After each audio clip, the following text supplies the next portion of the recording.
Hello everyone, welcome back into this channel, and in this video I would like to show you the way how to pin someone else's chat on Telegram by iOS or iPhone.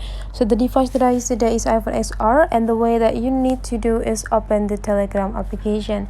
And this is the looks of Telegram application. You just need to click it to open it.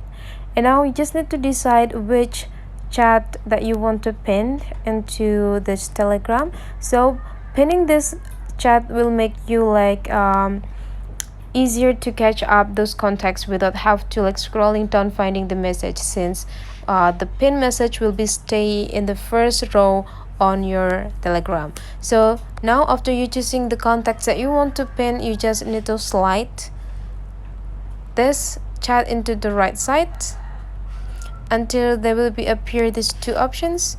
Either you want to read the chat or pin the contact. And now we just need to go click the screen or pin this chat. And now this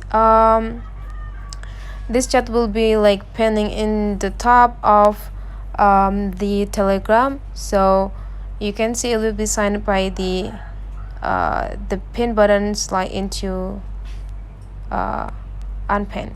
So yeah, that's the way how to pin a chat on Telegram. Hopefully this tutorial today is useful for you. So don't forget to leave some comment, like and subscribe into this channel, and see you for the next video.